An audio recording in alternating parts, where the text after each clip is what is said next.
जय हिंद दोस्तों, good evening. तो आज अपन स्टार्ट करते हैं आगे के लिए।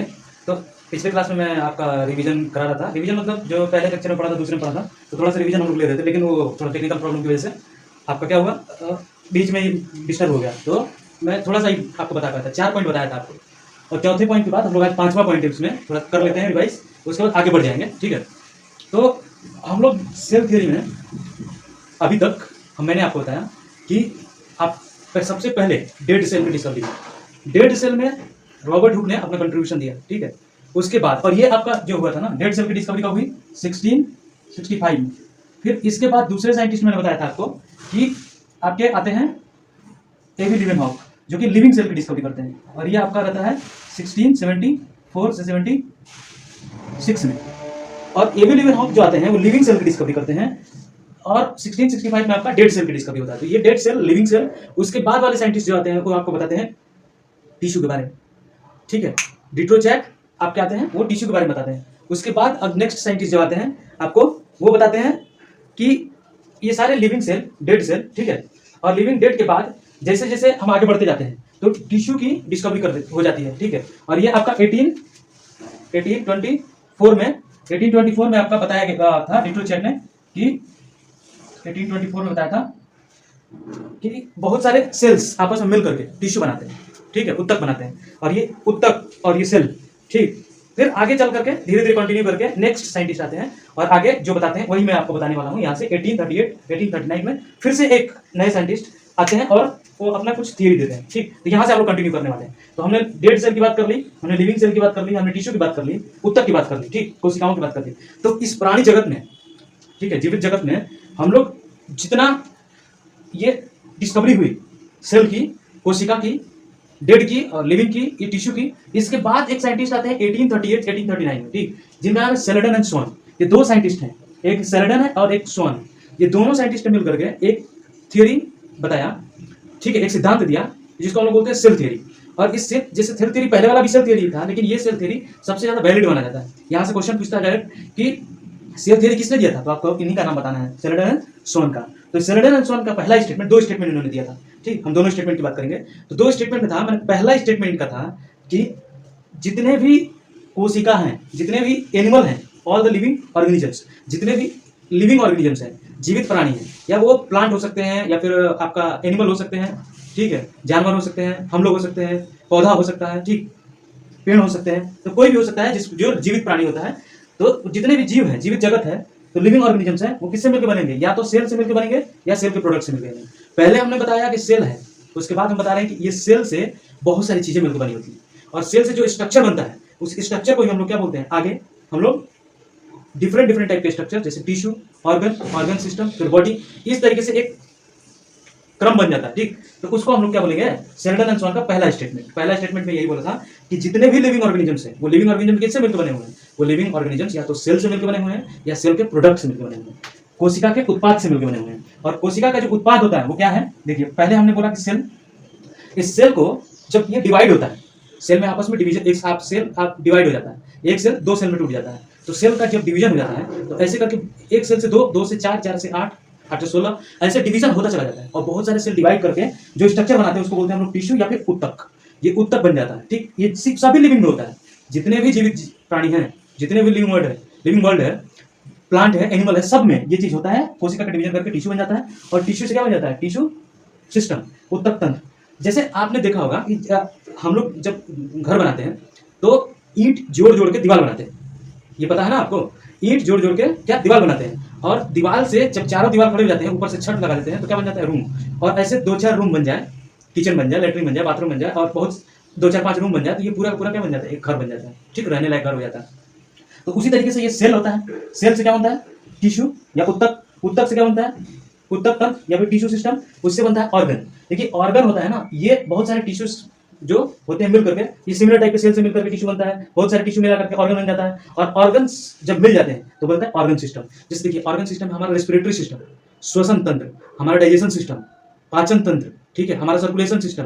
ठीक, उसी तरीके से हमारे बॉडी में बहुत सारा अंग तंत्र है, ठीक, ऑर्गन सिस्टम है। ये ऑर्गन सिस्टम जब आपस में मिलते हैं तो पूरा पूरा एक लिविंग बॉडी बन जाता है। जैसे हमने बोला कि ईंट से दीवार और दीवार से रूम से पूरा घर बनता है, उसी तरीके से सेल, सेल से टिश्यू, टिश्यू से टिश्यू सिस्टम, टिश्यू से सेल से ऑर्गन, ऑर्गन से ऑर्गन सिस्टम, और उसके बाद पूरी की पूरी लिविंग बॉडी। और ये लिविंग जो बॉडी बनती है, ये पूरी तरीके से स्वतंत्र रूप से सारे फंक्शन इसके अंदर हो रहे हैं। अलग अलग ऑर्गन अपना काम कर रहे हैं, ऑर्गन सिस्टम मिलकर काम कर रहे हैं, ठीक है। जैसे कि रेस्पिरेटरी सिस्टम है, तो हमने बोला कि नाक से स्टार्ट होता है, मतलब हम लोग इनहेल अंदर हवा लेते हैं, ऑक्सीजन वाली हवा अंदर जाता है, फिर वो हवा अंदर जब जाता है तो वो हमारे लंग्स या फेफड़ों में जाता है, और वहां से वो ब्लड में चला जाता है, ब्लड से पूरे बॉडी में वो ऑक्सीजन सेल्स में चला जाता है। आगे बढ़ेंगे, इस सेल के अंदर एक पावर हाउस करके माइटोकॉन्ड्रिया होता है, तो उसमें जाता है, तो ये आगे हम लोग बताएंगे, अभी उसकी बात नहीं करेंगे। तो हमने बस इतना होता है कि ऑर्गन सिस्टम आपका बहुत 2-3 ऑर्गन इसमें इन्वॉल्व हो सकते हैं, जैसे respiratory system, digestion system mouth से स्टार्ट होता है, स्टमक में फूट जाता है, फिर आपका स्मॉल इंटेस्टाइन मतलब छोटी आंत, फिर बड़ी आंत, फिर ऐसे करके वो बाहर एक्सक्रीटस बाहर कर दिया जाता है, ठीक है, वेस्ट प्रोडक्ट को। तो ये बताया था आपका सेल्डन एंड स्वान ने, इनका पहला स्टेटमेंट था, ठीक है। तो ये इसके बाद इनका दूसरा स्टेटमेंट भी था। यहाँ से ये जो सेल का जो थ्योरी था और सेल के बारे में जो बात होती थी, यहाँ से पूरा का पूरा बदल जाता है सिस्टम।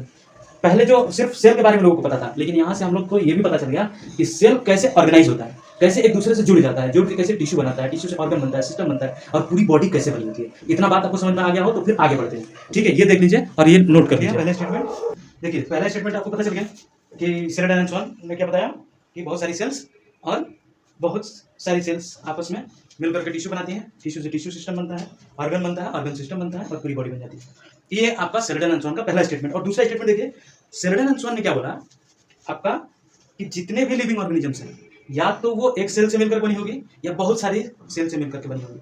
तो जितने भी लिविंग ऑर्गेनिजम्स होते हैं ना, वो सिंगल सेल की होती है या बहुत सारी सेल की होती है। जैसे देखिए, 2 तरीके से इन्हें डिवाइड कर दिया पूरे लिविंग वर्ल्ड को, या पूरे लिविंग जीवित जगत को, जीवित प्राणी जितने भी हैं, वो उनने बताया कि दोनों ने मिलकर के, ये दोनों साइंटिस्ट ने मिलकर के बताया, सेल्डन एंड स्वान ने, इनका ये दूसरा स्टेटमेंट कि या तो ऑर्गेनिजम्स या जीव यूनिसेलुलर होंगे, एक कोशिकीय जीव होंगे, एक कोशिका से मिलकर बने होंगे, या मल्टी सेलुलर होंगे, मतलब कि आपके बहुत सारी सेल से मिलकर के बने होंगे, ठीक है। तो ये अगर एक कोशिकीय होगा तो वो क्या बोलेगा, सिंगल सेल से मिलकर बना होगा। एग्जाम्पल इसका बैक्टीरिया होता है। जो बैक्टीरिया होता है, जो एयर में भी आपने देखा होगा, आपने सुना होगा कि दही में भी बैक्टीरिया होता है।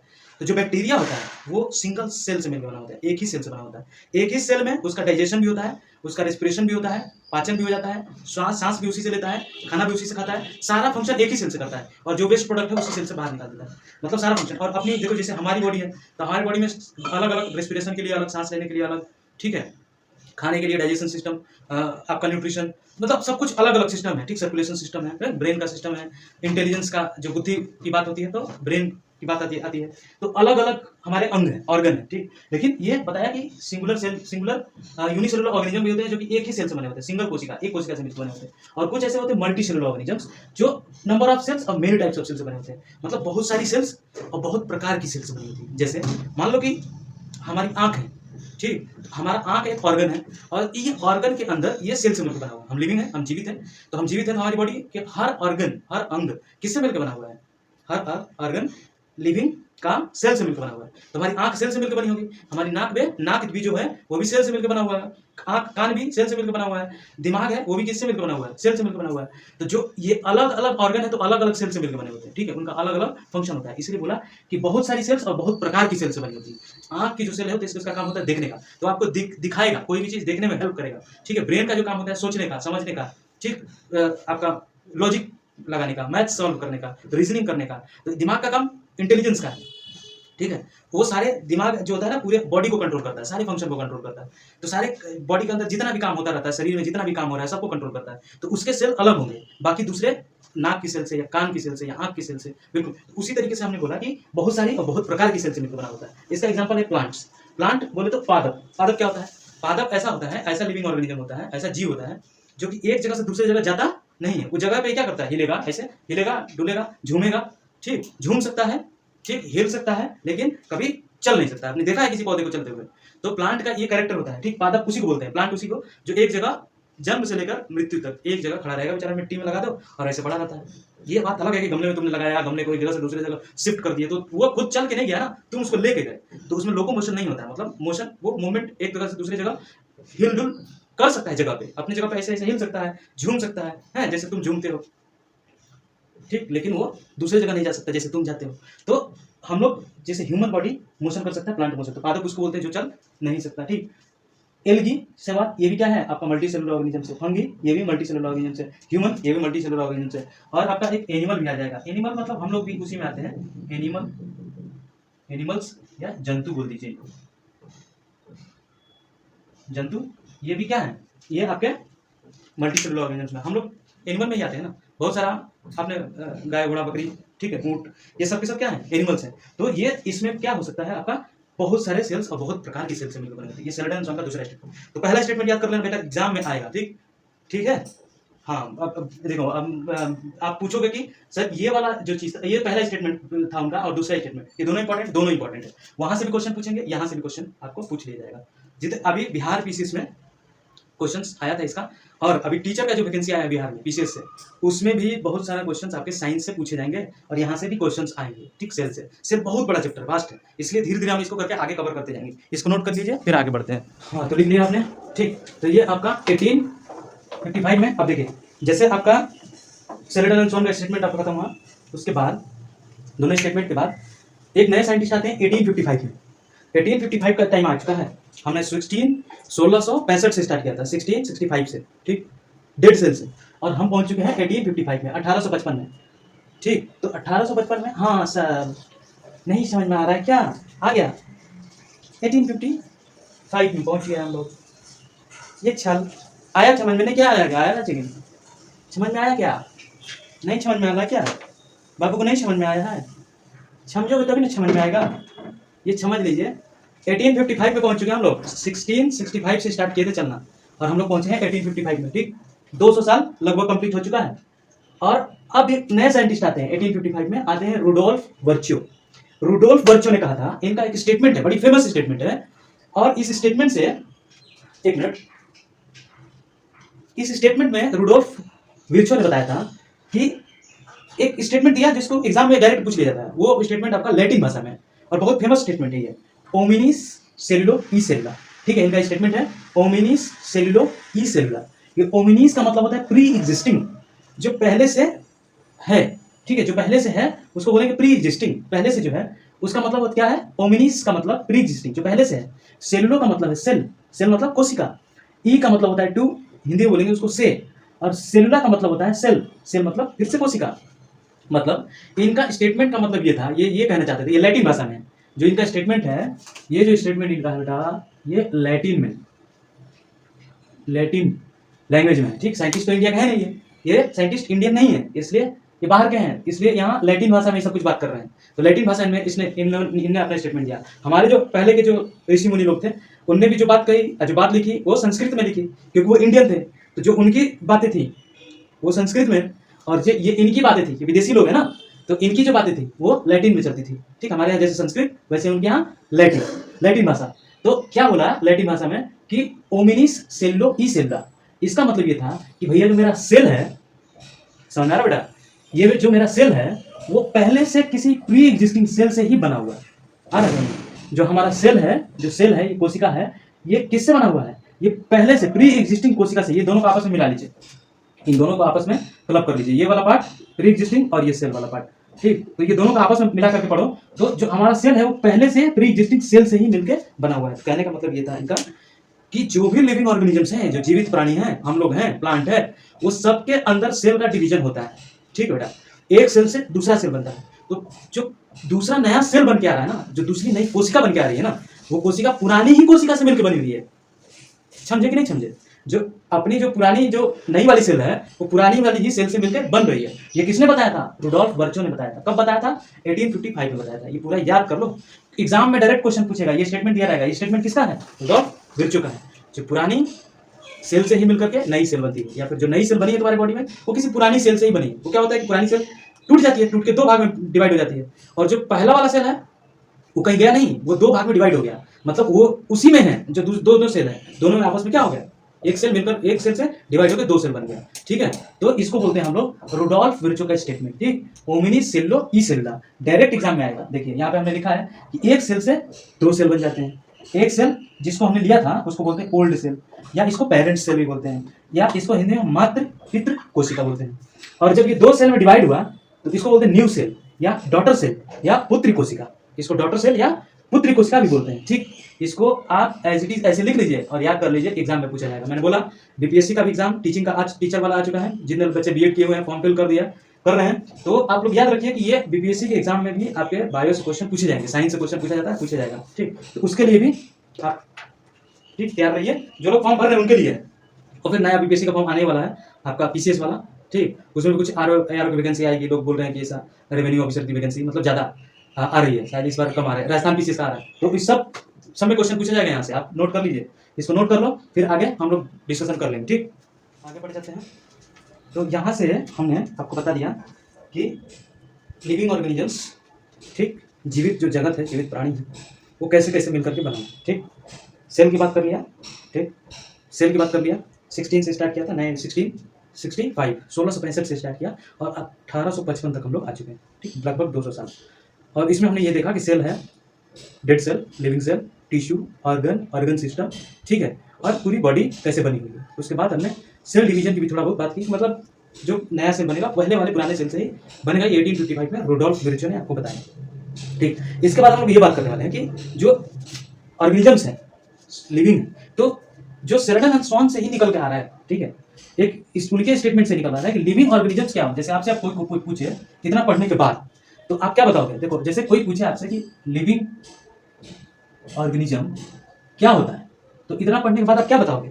मतलब आपने सब कुछ सेल पढ़ लिया, सेल थियरी पढ़ ली, शेल्डन स्वान का स्टेटमेंट भी पढ़ लिया, तो आपसे अगर कोई पूछ दे कि लिविंग ऑर्गेनिज्म क्या होता है, क्या बताओगे? जैसे देखो, इसे बोलने के लिए तो बोल दोगे कि बेटा क्या मेरे से पूछ रहे हो, मैं ही हूँ लिविंग ऑर्गेनिज्म। तो ऐसा नहीं होता, तुम तो हो, ठीक है, लेकिन मतलब कोई पूछे कैसे कैसे बता प्रूफ करोगे कि लिविंग ऑर्गेनिजम्स है? तो लिविंग ऑर्गेनिजम्स होने का एक ही है प्रमाण है आपका, शेल्डन स्वान नहीं बताया आपने पहले स्टेटमेंट में, कि जो भी लिविंग ऑर्गेनिजम्स होगा वो सेल से मिलकर के बनेगा। ठीक, अगर सेल से मिलकर के नहीं बना हुआ है तो उसको लिविंग हम लोग नहीं बोल सकते। ठीक, तो पहला ये स्टेटमेंट, या तो सेल से मिलकर बनेगा या सेल के प्रोडक्ट से मिलकर बनेगा, टिश्यू से बनेगा, ऑर्गन से बनेगा, ऑर्गन सिस्टम, ये सब सेल के प्रोडक्ट हैं। तो यहीं से हम लोग बात क्लियर हो जाती है कि लिविंग ऑर्गेनिजम्स कोई बेटा पूछ दे कि भैया लिविंग है कि नहीं है, तो बस तुम इतना चेक कर लो कि उसमें सेल है कि नहीं है। अगर लिविंग सेल है तो वो लिविंग है, अगर लिविंग सेल नहीं है तो वो लिविंग नहीं है। बस तुम्हारा इतना ही है चेक करने का कि कोई भी ऑर्गेनिज्म लिविंग है कि लिविंग नहीं, मतलब जीवित है या निर्जीव है, मरा हुआ है या जीवित है, निर्जीव है या सजीव है। तो सजीव और निर्जीव में यही फर्क है। सजीव होगा तो सेल से मिलकर बना होगा, लिविंग सेल से, जीवित सेल से बना होगा, जीवित कोशिका से बना होगा, और निर्जीव होगा तो जीवित कोशिका से मिलकर नहीं बना होगा। ठीक, बस इतना ही फर्क है कि अगर, तो इसमें अगर आपसे पूछा जाए कि क्या बैक्टीरिया या फिर जीवाणु जो है, जीवाणु है, तो वो उसको क्या बोलोगे आप? लिविंग है कि नहीं है? तो आप बोलेंगे यस लिविंग है। क्यों? क्योंकि ये सर सेल से मिलकर बना हुआ है, लिविंग सेल से मिलकर बना हुआ है, इसलिए बैक्टीरिया क्या बोलेंगे हम लोग? लिविंग है। तो भैया बैक्टीरिया के बाद अगर मैं बोलूँ कि एल्गी क्या है? शैवाल, ये लिविंग है कि नहीं है? तो आप बोलेंगे कि यस सर ये लिविंग है, क्योंकि ये भी सेल से मिलकर बना हुआ है। फिर एनिमल की बात कर लीजिए, एनिमल कोई भी एनिमल है, हाथी, घोड़ा, ठीक है, बकरी, हम लोग ह्यूमन, तो क्या ये लिविंग है? इसको हिंदी में बोलेंगे जंतु। ये क्या लिविंग है? हाँ लिविंग है, क्योंकि सर ये भी कोशिका से मिलकर बना हुआ है। तो जो भी कोशिका से मिलकर बना हुआ है, जीवित कोशिका, तो उसको क्या बोलेंगे? लिविंग बोलेंगे। तो भैया प्लांट्स या फिर इसको बोलते हैं पादप।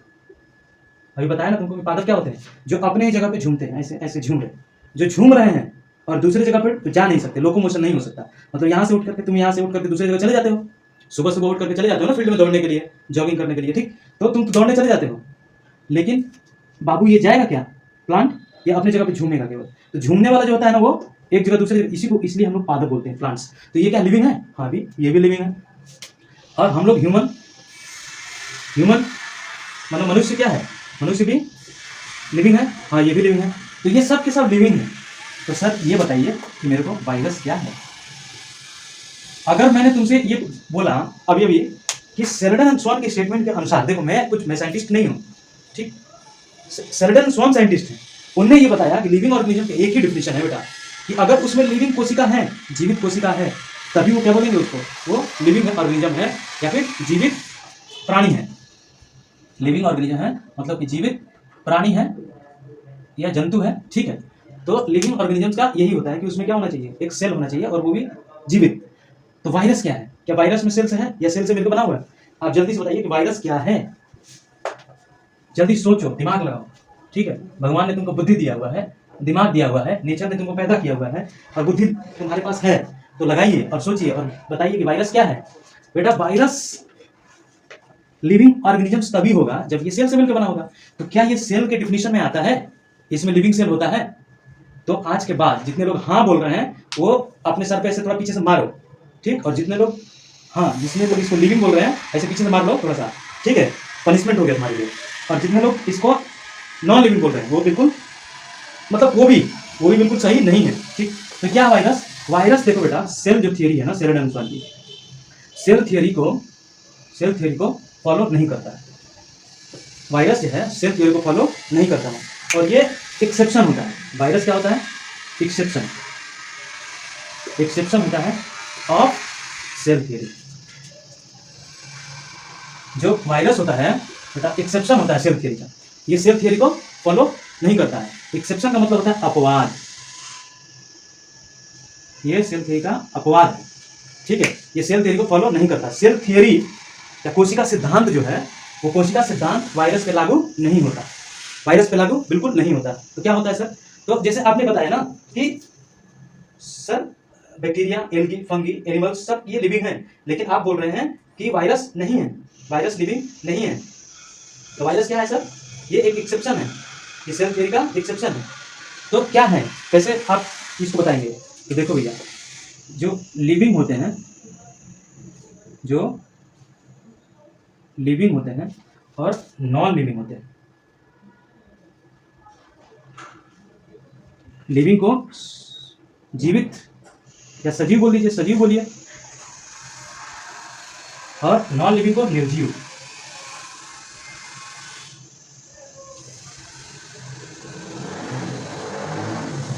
तो जीवित और निर्जीव के बीच का कुछ ऐसा कनेक्टिंग लिंक बोलते हैं इसको। क्या बोलते हैं इसको? Connecting link. तो सर ये वायरस अगर लिविंग भी नहीं है, नॉन लिविंग भी नहीं है, तो क्या है सर? बेटा जब ये होस्ट सेल में तुम्हारे बॉडी के अंदर चला जाएगा, होस्ट सेल में चला जाएगा, ठीक है, या फिर एनवायरनमेंट में चला जाएगा, तो ये अलग अलग बिहेवियर शो करता है। जैसे किसी के बॉडी के अंदर चला जाए वायरस, जैसे कोरोना वायरस सुना अभी, कोरोना वायरस अभी हाल ही में आके चला गया। तो कोई भी वायरस हो, बहुत सारा वायरस होता है, बहुत सारा वायरस डिजीज होता है, अलग अलग रोग होते हैं। तो जो अगर कोरोना वायरस बॉडी में जाता था तो ये बॉडी के लंग्स को, अपने फेफड़ों को जाकर इन्फेक्ट करता था। तो इस वायरस का मतलब क्या है? जैसे ये बाहर रहेगा, एनवायरनमेंट में रहेगा, तो निर्जीव की तरह पड़ा रहता है। और जैसे ही लिविंग बॉडी या होस्ट सेल में चला जाता है, मतलब किसी के बॉडी में चला गया, होस्ट उसको बोलेंगे ना, जैसे किसी की बॉडी में चला जाए, किसी ऐसा व्यक्ति है जिसके अंदर कोरोना वायरस इंटर कर गया उसके बॉडी में, उसके लंग्स में चला गया, तो वो बॉडी वो इन्फेक्ट कर देगा, जो लंग्स को जाकर के आपके फेफड़ों को जाकर के इन्फेक्ट कर देगा।